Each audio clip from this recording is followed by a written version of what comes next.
नमस्कार बच्चों, RKS maths ई कक्षा में आपका एक बार फिर स्वागत है। हम कर रहे हैं 40 महत्वपूर्ण प्रश्नों की एक सीरीज, जो कि आपकी कक्षा 10 की बोर्ड की जो 2021 की परीक्षा होने जा रही है उसमें निश्चित रूप से पूछे जाएंगे। तो कुछ प्रश्न हम लगभग 22 प्रश्न हम पहले की वीडियोज में कर चुके हैं। आज हम इसके आगे के प्रश्न हल करते हैं। तो चलते हैं प्रश्नों पर। आज जो इम्पोर्टेंट प्रश्न नंबर 23 के रूप में मैंने आपके लिए लिया है वो है ग्राफ का प्रश्न। तो ग्राफ का आपका 5 नंबर का प्रश्न निश्चित रूप से पूछा जाएगा। तो मैंने पहले भी इसके बारे में वीडियो बनाए, लेकिन मैंने कुछ बच्चों को देखा है कि वो जो है यहाँ पर पक्षांतरण में या प्लस माइनस की बहुत गलतियाँ कर रहे हैं। तो आज मैं आपको बिल्कुल एकदम नई विधि से आपको बता रहा हूँ। आप इस वीडियो को ध्यान से देखें और जिस तरीके से मैंने आपको इनका पक्षांतरण और ये हल करना बताया बिल्कुल उसी प्रकार सीखें, ताकि आपकी कोई भी इस प्रकार की गलती नहीं। तो आप यहाँ देख रहे हैं कि ये समीकरण जो है वो एक जटिल समीकरण है। तो यहाँ पर आप क्या करें, आप जो ये बराबर का निशान देख रहे हैं कि इसके दूसरी तरफ 0 है और बाकी सारी संख्याएं इस तरफ है। तो आप क्या करें, पहले ये जो x वाला पद है इसको आप हमेशा पहले यहाँ रख लें। जैसे ये 2x हमने रख लिया, अब ये बराबर का निशान लगाएं और जो आपके पास ये दोनों संख्याएं हैं इनको आप दूसरी तरफ ले जाएं, दूसरी तरफ लिख लें। यहाँ पर जैसे ये लिख लिया मैंने 5y और ये लिख लिया 4। ऐसा करने के बाद बच्चों ये ध्यान से सुनो कि ये जो है माइनस इसको कर दो प्लस, यानी आप कुछ नहीं लिखेंगे तो भी ये प्लस ही है, या प्लस लिख दो और जो प्लस है उसको माइनस लिख दो। बस ये काम करो आप। पक्षांतरण में कई बच्चे क्या करते हैं, चिन्ह बदलना भूल जाते हैं। तो आप इसको एक बार में याद कर लें कि इस तरफ जो भी संख्याएं आप दूसरी तरफ उनको लिखें और फिर उनके चिन्ह जो है उल्टे कर दें। ठीक है। अब आप क्या करें, नेक्स्ट स्टेप में ये आप जानते हैं कि जो गुणा वाला पद होता है x के वो भाग में जाता है। ये तो आप भली भांति जानते हैं। तो यहाँ पर आप लिख सकते हैं 5y माइनस 4 बटे में लिख दो 2, क्योंकि ये गुणा वाला जैसे भाग में जाती है। तो इतना जो है ये अब आपका जो है वो कोई प्लस माइनस का चिन्ह गलत नहीं होगा। इस तरीके से देखें आप इसको और एक दो बार पलट के फिर इस चीज़ को सुने कि किस प्रकार से लिखा गया है। अब आप क्या करें, यहाँ पर हमें जो y दिखाई दे रखा है ये आप इसके स्थान पर पहले 0 से ट्राई शुरू करें। ठीक है, 0 से ट्राई शुरू करें। तो आप क्या करें, y के स्थान पर 0 रखने पर, यानी y के स्थान पर 0 रखने पर आप 0 रखें पहले। तो ध्यान से लिखें इसको। तो x बराबर आप क्या करें, 5 गुणा 0 माइनस 4 और बटे में क्या आपके पास 2। अब इसको थोड़ा ध्यान से हल कर दें। तो आप जानते हैं कि 5 को 0 से गुणा किया 0, माइनस में आपके पास है 4 और बटे में आपके पास है 2। तो 0 में से 4 घटाएंगे तो वो 4 ही आएगा माइनस का, और अपॉन में 2। अब 4 में 2 का भाग देंगे तो देखो कितना आ गया, -2। तो इस प्रकार आपने देखा कि जब आपने y का 0 रखा तो आपके पास x का -2 आ गया। अब आगे की बात को आप ध्यान से सुने। आप यहाँ देखें कि यहाँ पर बटे में क्या है, बटे में है हमारे पास 2। तो आप क्या करें, ये जो y वाला खाना है इसमें ये जो 0 है या यहाँ पर जो भी संख्या हो उसमें 2 जोड़ जोड़ करके लिख लें। तो 0 में 2 जोड़ा तो यहाँ पर आ गया 2, और फिर 2 में 2 जोड़ा तो आ गया 4। यानी अब और संख्या हमें ट्राई करने की ज़रूरत ही नहीं है। हम सीधा ही y के स्थान पर क्या रखेंगे, 2 और फिर रखेंगे 4। तो y के स्थान पर क्या रख दें आप, 2 रखने पर। ठीक है। तो यहाँ पर आप जो ये संख्या देख रहे हैं बिल्कुल इसी में रखेंगे आप। तो x बराबर 5 गुणा पहले आपने रखा था 0, अब रख दो 2 माइनस 4 और बटे में आपके पास क्या है 2। आप ध्यान से गुणा कर दें, 5 दूनी 10 माइनस कितना है 4 और बटे में क्या है 2। तो देखो 10 में से 4 घटाया तो आपके पास आ गया 6 और बटे में 2 है तो ये आ गया देखो आपके पास 3। तो इस प्रकार आप देखो, आपने जब 2 लिया तो आपके पास कितना आ गया, यहाँ पर आ गया 3। अब हम क्या करेंगे, y के स्थान पर 4 रखेंगे। तो y के स्थान पर रखेंगे 4 रखने पर, तो x बराबर 5 गुणा, देखो पहले आपने 0 रखा, फिर 2 रखा, अब रखते हैं 4, और माइनस में कितना है 4, ये तो है यहाँ पर चलता ही आ रहा है, और बटे में क्या है इसके 2 है। अब देखो यहाँ से आप देख सकते हैं 5 चौके 20, माइनस में 4 है, और बटे में क्या है 2, तो बराबर देखो 20 में 4 गए, कितने आ गए 16, 16 बटे 2 यानी ये आ गया बस 8।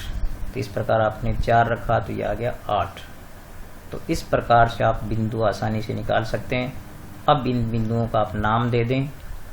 तो यहाँ पर हमारे पास पहला बिंदु ए जो है वो आपके पास कितना आ गया -2,0। इनको पहले x और फिर y लिखना है। फिर आपके पास हो गया b, तो वो हो गया 3,2, और फिर हो गया आपका c, तो वो हो गया 8,4। अब इस प्रकार से 3 बिंदु निकालने के बाद अब हम चलते हैं दूसरी समीकरण पर। तो यहाँ पर दूसरी समीकरण आप देख रहे हैं ये है। तो बिल्कुल आप एक बार फिर इस पूरी विधि को दोबारा सुनें और ध्यान से सीखें इसको। तो 2x प्लस क्या है आपके पास y -8 बराबर 0 है। तो जैसे कि मैंने पहले आपको बताया था कि x वाले पद को आप रख लें यहाँ पर, फिर बराबर का चिन्ह लगाएं, और यहाँ जो दोनों संख्याएं उनको दूसरी तरफ लिख लें। तो y लिख लें और 8 लिख लें, और इनके चिन्ह जो है वो उल्टे कर दें। प्लस है तो इसको माइनस कर दो, और माइनस है इसको क्या कर दो प्लस। बस फिर नेक्स्ट स्टेप में क्या करना है, ये जो गुणा में होता है वो आपको पता है कहाँ जाता है, भाग में जाता है। तो -y + 8 बटे में क्या आ गया 2। अब आप क्या करें, यहाँ पर फिर 0 से शुरू करें, यानी सबसे पहले y का क्या रखें 0 रखें। तो क्या करेंगे, अपने y के स्थान पर क्या रखो 0 रखने पर। तो 0 रखेंगे आप। तो देखो यहाँ पर आप इस पद को ध्यान से देखा करें। तो ये है x बराबर -y है, तो -0 + 8 बटे 2। तो देखो यहाँ पर 8 में से 0 घटाएंगे तो 8 ही आएगा, बटे में 2 है तो ये आ गया आपके पास 4। तो इस प्रकार बच्चों आपने देखा कि जब हमने y का 0 रखा तो हमारे पास x का मान आ गया 4। अब आप ध्यान से देखें कि यहाँ पर इसके बटे में भी 2 ही है, तो आप 0 में 2 जोड़ें और फिर 2 में 2 जोड़ें तो ये आ गया 4। तो अब हमें दूसरी बार क्या रखना है 2 रखना है, और तीसरी बार क्या रखना है 4 रखना है। तो यहाँ से आप देखेंगे कि y के स्थान पर क्या रखें 2, तो y के स्थान पर रख दें 2 रखने पर। तो आप y के स्थान पर 2 रखेंगे तो देखो आपके पास क्या बनेगा, ये x बराबर, आप यहाँ देखें -y है ना, तो -2 + 8 बटे 2।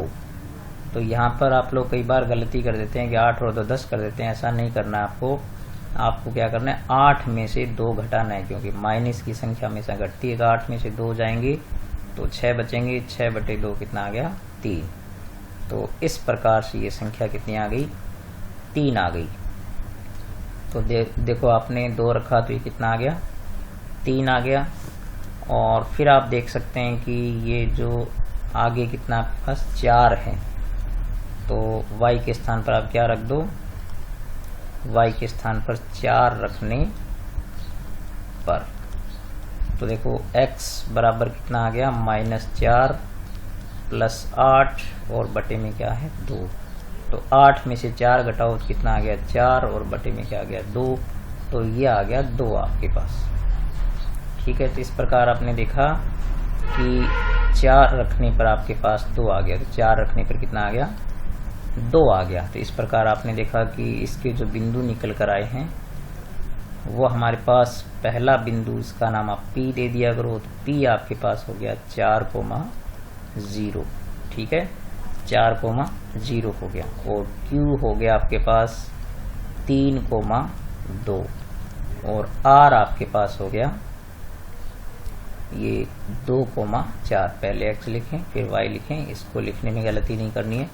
तो इस प्रकार हमने बिंदु निकाले इसके, और अब हम इनको ग्राफ में प्लॉट करेंगे और इसका हल ज्ञात करेंगे। तो इस प्रकार बच्चों इस प्रक्रिया को 1-2 बार वीडियो को पलट के बैक करके देखा करें, इस पूरी विधि को सीखें और 5 नंबर पक्के करें अपने। तो इस प्रकार के ये मान लीजिए मुश्किल समीकरणों में से है, बाकी समीकरण इतनी मुश्किल नहीं होती है। तो मैंने आपको मुश्किल समीकरण के बिंदु निकाल कर बताए हैं। अब हम ग्राफ पर चलते हैं कि किस प्रकार से इनको अंकित करेंगे। तो ये बच्चों हम ग्राफ पेपर को पहुंच गए हैं। तो आप देख सकते हैं कि ये यहाँ पर मूल बिंदु होता है और ये जो यहाँ पर आपके पास है वो है x अक्ष, ठीक है, ये आपका है x अक्ष, और यहाँ पर ये हो जाता है x डैश, ठीक है, और ये यहाँ पर ऊर्ध्वाधर अक्ष होता है वो होता है y, ठीक है, और ये आपके पास यहाँ पर हो गया y डैश, ठीक है। तो ये y डैश हो गया और ये यहाँ पर मूल बिंदु होता है 0,0 होता है। अब हम बिंदुओं को अंकित करेंगे। तो आप देख सकते हैं कि हमारे पास पहला बिंदु जो था वो था -2,0। तो आप जानते हैं बच्चों ये मूल बिंदु के बाईं और यहाँ पर ये x का -2 है, यहाँ पर आप देख रहे हैं ये रहा, और x चूंकि y का 0 है तो ये बिंदु यहीं पर होगा। तो ये हमारे पास हो गया -2,0, ठीक है। और फिर दूसरा बिंदु हमारे पास था 3,2। तो आप मूल बिंदु से यहाँ से 3 प्लस के देखेंगे तो 3 ये है प्लस का यहाँ पर, और y का कितना है 2, तो यहाँ से y का 2 चलेंगे तो 2 यहाँ पर होता है। तो ये देखो यहाँ पर और यहाँ पर यहाँ जाके मिलेगा, तो ये हो गया आपका यहाँ पर 3,2, ठीक है। ये बिंदु हो गया 3,2 क्योंकि x का 3 है और y का कितना है 2, दोनों जाकर कहाँ मिलेंगे, यहाँ मिलेंगे। फिर आपके पास है 8,4। तो देखो x का +8 आप यहाँ से देख सकते हैं, ये है प्लस का 8 यहाँ होता है, और y का कितना है 4 है, तो y का 4 यहाँ पर होता है। तो आप देखेंगे कि यहाँ से y में 4 चलेंगे तो x के सामने जब अपने जाएंगे तो ये यहाँ पर मिलेंगे। तो इस प्रकार से ये हो गया आपका यहाँ पर, ठीक है, ये बिंदु हो गया आपका 8,4। अब आप क्या करेंगे, इन तीनों में से होती हुई एक लाइन ड्रॉ कर देंगे, और आप पहले क्या करें इनकी निर्देशांक भी लिख दें यहाँ पर। तो ये क्या था हमारे पास, ये था A बिंदु, ठीक है, ये A बिंदु था और इसके निर्देशांक कितने थे -2,0 थे, ठीक है।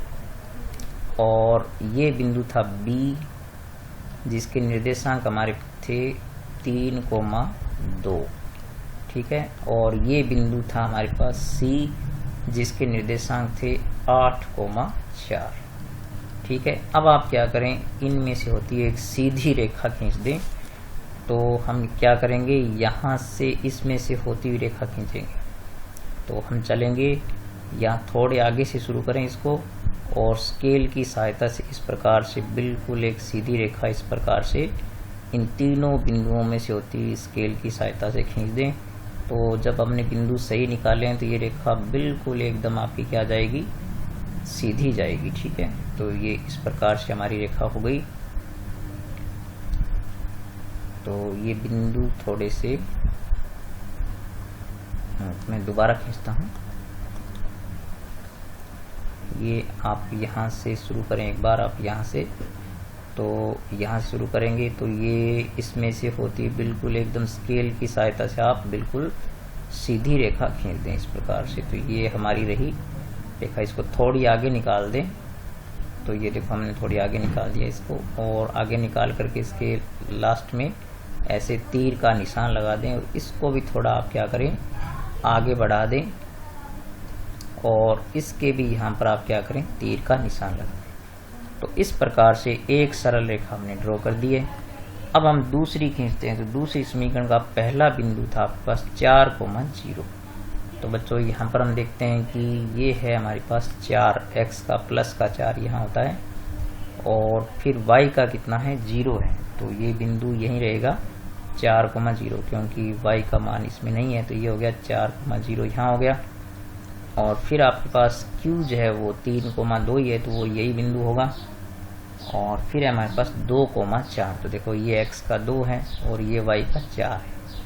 तो 2,4 जब मिलेंगे तो आप देख सकते हैं कि ये 4 और ये 2 यहाँ मिल जाएंगे, तो हमारा बिंदु हो जाएगा यहाँ पर इस प्रकार से। अब आप क्या करें, इन तीनों बिंदुओं से होती है एक सरल रेखा खींच दें, तो आप देखेंगे कि ये सरल रेखा इस प्रकार से बनेगी। आप यहाँ से शुरू कर दें और इन तीनों में से होती हुई रेखा खींच दें इस प्रकार से। तो ये देखो यहाँ से ये थोड़े आगे निकाल दें इसको, और इसके क्या करें, तीर का निशान लगा दें, और इसको भी थोड़ा आगे बढ़ा दें, और इसको भी क्या करें आप, तीर का निशान लगा दें। तो क्योंकि ये सरल रेखाएं होती है, अब इनके निर्देशांक लिख दें। तो चूंकि Q बिंदु तो ये सेम ही था, तो इसके निर्देशांक तो आपके क्या रहेंगे, यही रहेंगे। तो Q बिंदु ये है यहाँ पर, और यहाँ पर हमारा था P, तो P बिंदु ये था, तो आप P के निर्देशांक यहाँ लिख दें। P था आपके पास 4,0 था, ठीक है।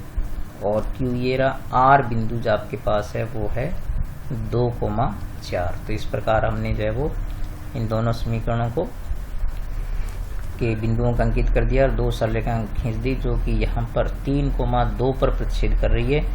तो आप यहाँ पर इसका हल लिख दें कि ग्राफीय विधि से हल। तो आप यहाँ आलेखीय विधि या ग्राफीय विधि से हल लिख दें। तो यहाँ लिख दें ग्राफीय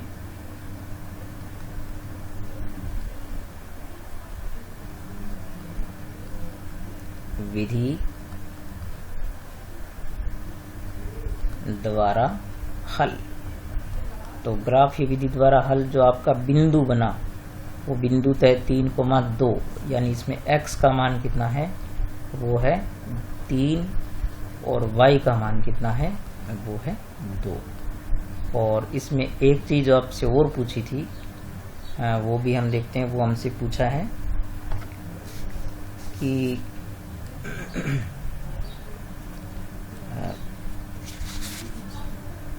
उन बिंदुओं के निर्देशांक भी बताने हैं जहां इनके द्वारा निरूपित रेखाएं y अक्ष को काटती है। तो बच्चों आपको ये भी बताना है कि ये रेखाएं जहां पर y अक्ष को काटती है उन बिंदुओं के निर्देशांक भी आपको बताने हैं। तो आप देख सकते हैं कि ये रेखा जो है y अक्ष को यहाँ काटती है। तो आप देख सकते हैं कि यहाँ पर ये जो बिंदु बनता है ये बिंदु हो जाएगा जहाँ पर ये y अक्ष को काटती है। तो इसके निर्देशांक क्या हो गए, इसके निर्देशांक हो गए, चूंकि यहाँ पर x 0 है और y कितना है, 1 है, तो ये हो गया 0,1। और यदि आप इस रेखा को आगे बढ़ाएंगे तो अपने इसको आगे बढ़ाते हैं तो ये देखते हैं कहाँ जाके मिलती है। तो आप देखते हैं कि ये जब आगे जाके मिलेगी तो ये मिलेगी 8,0 पर, यहाँ पर मिलेगी। तो यहाँ पर जो बिंदु होगा, यहाँ पर ये वाला बिंदु जो होगा, तो ये बिंदु हो जाएगा जो दूसरी सरल रेखा है वो y अक्ष को कहाँ काटेगी, 0,8 पर काटेगी, 0,8 पर काटेगी इसको। तो इसके निर्देशांक क्या हो जाएंगे, यहाँ लिख दें आप 0,8। तो इस प्रकार से हमने देखा कि जो पूछी गई एक अन्य बात है वो उसका भी हम जवाब लिख सकते हैं। तो फिर आप देखो कि ये जो पहली समीकरण है जिसकी सरल रेखा ये हमने खींची है, इसकी समीकरण थी हमारे पास 2x - 5y + 4, ठीक है। तो आप क्या करें, ये समीकरण भी इसके समानांतर लिख दें आप यहाँ पर। तो ये थी हमारे पास 2x -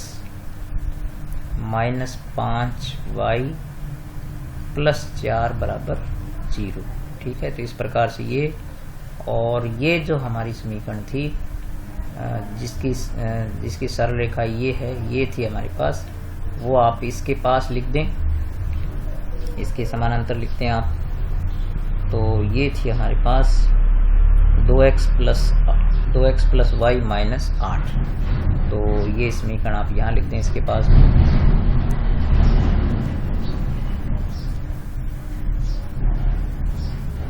यानी ये जो है वो थी 2x + y -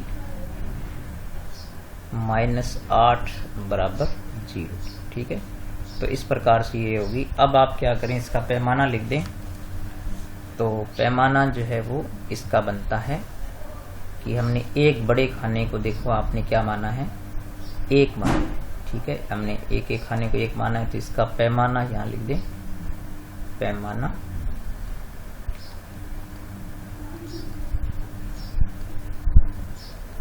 इसका पैमाना जो है वो एक बड़ा खाना, एक बड़ा खाना, एक बड़ा खाना जो एक बड़ा डिब्बा जो हमने क्या लिया है, एक बड़ा खाना जो आपने क्या लिया, एक इकाई लिया, ठीक है, तो वो हो गया एक इकाई, ठीक है। इस प्रकार का पैमाना हमने इसमें प्रयोग लिया, एक बड़े खाने को हमने एक माना है। तो अब ये प्रश्न जो है संपूर्ण है, बिल्कुल आपको इसी प्रकार से शेष प्रश्नों को हल करना है। तो ठीक है बच्चों, एक प्रश्न मैंने जो आपको हल करके बताया, एक के बिंदु और निकाल के बताता हूँ, फिर आप ग्राफ जो उसका स्वयं बनाएंगे, ठीक है। चलते हैं नेक्स्ट प्रश्न पर। तो ये है बच्चों हमारे पास नेक्स्ट क्वेश्चन, जिसकी समीकरण हमें जो पहली समीकरण दिया हुआ है 3x + 2y = 12।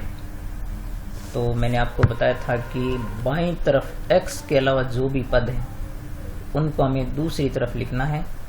तो आप क्या करें, पहले 3x को यहाँ लिखें, यानी x वाले पद को आप यहीं लिखें, फिर आप बराबर का चिन्ह लगाएं, और चूंकि 12 हमारे पास पहले से पड़ा है, अब आप y, ये जो y का पद है 2y, इसको यहाँ लिखें, और बस आपको इतना याद रखना है कि ये प्लस है तो इसको माइनस कर दें, और ये माइनस हो तो प्लस कर दो, ठीक है। ये बस आपको यहाँ करें, इस तरफ वाला इस तरफ लिखना है और चिन्ह उल्टा कर देना है।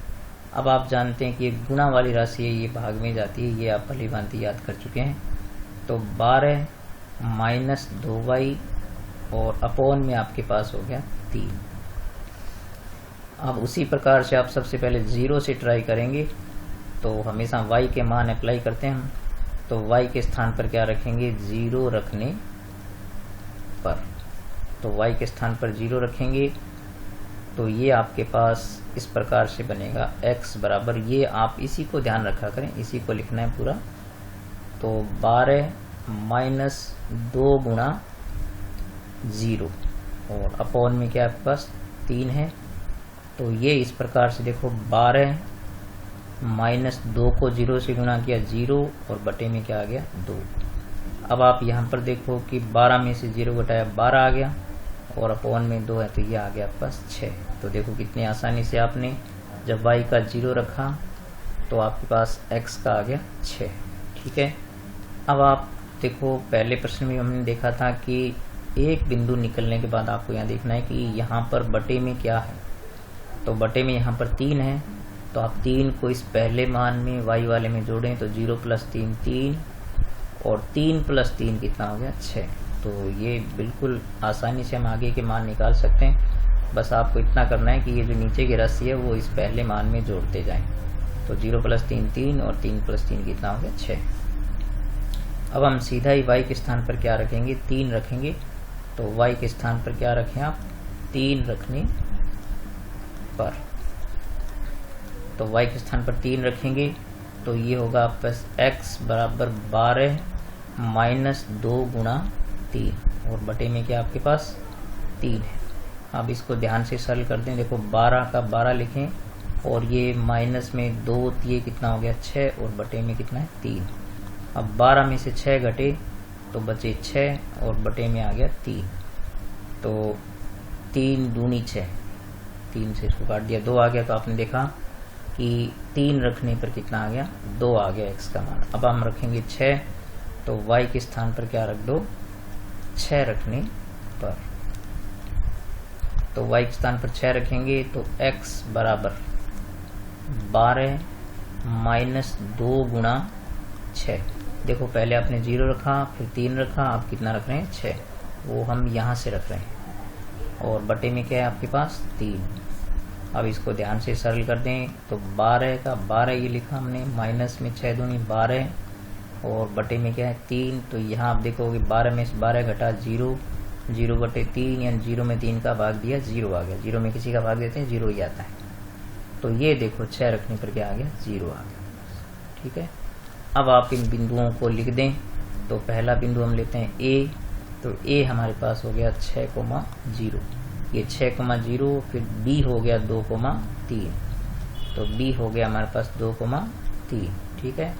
और C बिंदु हो गया 0,6। 0,6 देखो कितने आसानी से बिंदु निकले हैं। इसी प्रकार से आप कोशिश करेंगे हम दूसरी समीकरण के बिंदु निकाल लेंगे। तो आप यहाँ देखें कि हम x वाले पद को यहाँ लिखते हैं पहले। तो x वाला हमने लिखा 5x, फिर बराबर का चिन्ह लगाएंगे, क्योंकि 4 यहाँ पर पहले से पड़ा है उसको लिखेंगे। अब 2y को आप यहाँ लिखें, और चूंकि इसका चिन्ह माइनस है तो आप इसको क्या कर दें, प्लस। बस आपको इतना ही करना है, ये जो भी है उसको यहाँ ले जाएं और चिन्ह उसका जो है उल्टा कर दें। अब आपको पता है कि गुणा वाली राशि भाग में जाती है, तो आपके पास इस प्रकार हो गया 4 प्लस 2y बटे में कितना आ गया, 5 आ गया, ठीक है। अब हम y का मान रखेंगे और उसको 2 से गुणा करेंगे और 4 में जोड़ेंगे। तो यहाँ पर हम देखेंगे कि कुछ मान हमारे पास जो है वो कई बार हमें 2-3 संख्याएं रख के देखनी पड़ सकती है। तो मैं फटाफट आपको रख के बताता हूँ कि किस प्रकार से कोई मान नहीं आता है तो आप इसको छोड़ दें। तो पहले हम y बराबर 0 से ही ट्राई करते हैं। तो y के स्थान पर 0 रखने पर, तो y के स्थान पर 0 रखेंगे तो x बराबर आ गया आपके पास 4 प्लस 2 गुणा 0/5। तो यहाँ देखो बच्चों, 4 प्लस 0 बटे कितना आ गया, 5। तो 4 में 5 का भाग नहीं जाता, क्योंकि 4 प्लस 0 4 हो गया। तो आप इसको छोड़ दें, फिर y के स्थान पर आप 1 रखें। तो इस प्रकार जब 1 रखेंगे तो 4 प्लस 2 गुणा 1/5। तो यहाँ देखो आपने 4 प्लस 2 एकम 2 बट्टे कितना है, 5। तो यह आ गया 6/5। तो यहाँ पर आप देखें 6 में 5 का भाग नहीं जाता, इसको भी छोड़ दें आप। फिर आप रखें x बराबर 4 प्लस 2 गुणा y की जगह रखें 2। देखो पहले रखा 0, फिर रखा 1, अब रखो 2। तो आप देखेंगे बटे में कितना आ गया, 5 है। तो 4 ये है, 4 प्लस 2 गुणा 2 कितना हो गया, 4 बटे में कितना है, 5। तो ये हो गया 8/5। ये भी नहीं आ रहा है, छोड़ दो इसको। चाहो तो आप ये प्रक्रिया रफ पन्ने पर करके देख सकते हो। तो यहाँ पर हम अब आगे चलते हैं, हम रखते हैं 3। तो x के स्थान पर हमने रखा, नहीं सॉरी y के स्थान पर रखेंगे 3। तो यहाँ पर आपके पास 4 है, 4 प्लस 2 गुणा आप कितना कर दो, 3, और बटे में क्या आपके पास 5। तो यहाँ पर आप देख सकते हैं कि 4 प्लस कितना हो गया, 6, और बटे में कितना है, 5। तो 4 और 6 कितना हो गया, 10, और बटे में कितना है, 5। तो ये देखो आपके पास यहाँ से 5 दूनी 10 आ गया। तो देखो हमने 3 रखा y का, ये देखो हमने यहाँ पर क्या रखा, 3 रखा है ना। 3 रखने पर हमारे पास क्या आ गया, ये आ गया 2। तो 3 रखने पर क्या आ गया, 2 आ गया। और अब आगे के मान मुश्किल नहीं है। अब आप जानते हैं कि यहाँ पर बटे में क्या है, यहाँ पर ये देखो 5 है। तो 3 प्लस 5 कितना हो गया, 8, और 8 प्लस 5 कितना हो गया, 13। तो नेक्स्ट मान जो 8 से आ जाएगा और उससे आगे वाला 13 से आ जाएगा। तो आप देख सकते हैं कि यहाँ पर 8 दूनी 16 और 4 20, 20 में आप 5 का भाग दे देंगे तो यहाँ पर आ जाएगा 4। और फिर आप 13 रखेंगे तो 13 दूनी कितना हो गया बच्चों, 26, 26 4 30 में जब आप 5 का भाग देंगे तो आ जाएगा 6। इस प्रकार से आपके जो बिंदु ज्ञात हो जाएंगे वो हो जाएंगे आपके पास। यहाँ से आप देख सकते हैं कि P बिंदु आपके पास आ गया 2,3, 2,3, और Q बिंदु आ गया 4,6, सॉरी 8, 4,8 हो गया, और R बिंदु आपके पास हो गया 6,13। तो यहाँ से आप देख सकते हैं कि ये बिंदु जो है यहाँ पर आप देखो 2,3, और यहाँ भी है 2,3। तो ये दोनों रेखाएं 2,3 पर काट जाएगी, ये इसका हल होगा। अब आप इसका ग्राफ खुद खींचेंगे और इस प्रक्रिया को आप 2-3 बार गौर से देखें, बिंदुओं को निकालना सीखें। मैंने जो कुछ बच्चों के टेस्ट लिए हैं या बच्चों को देखा है बार बार, तो वो क्या करते हैं कि यहाँ पर पक्षांतरण में चिन्ह गलत कर देते हैं। और बच्चों एक बात ध्यान रखो कि एक भी कहीं भी माइनस या प्लस की गलती हो जाती है तो फिर आप उस प्रश्न को सही नहीं कर सकते। कई बार यहाँ से शुरू में जब गलती हो जाती है, सारे बिंदु अलग निकल आते हैं, उनको जब आप ग्राफ में अंकित करेंगे तो रेखाएं अलग प्रकार की बनेगी, उनके हल भी अलग प्रकार के आएंगे और वो सही नहीं बनेंगे। तो आप यहाँ से इस प्रक्रिया को गौर से देखें और एक भी चिन्ह गलत करने नहीं करें, आप उनको सही करना सीखें और अपने 5 नंबर पक्के करें। तो ये ग्राफ का प्रश्न आपके लिए बहुत महत्वपूर्ण है और चूंकि ग्राफ का प्रश्न 5 नंबर का आता है तो ये प्रश्न पूछा जाता है या इस प्रकार का कोई भी हो तो आप इस प्रक्रिया को गौर से सीखें। मुझे उम्मीद है कि आप जो है वो इस प्रक्रिया को सीख करके और गौर से इसको हल करना सीखेंगे। तो नेक्स्ट कुछ प्रश्नों के साथ मिलेंगे अगले वीडियो में, तब तक नमस्कार।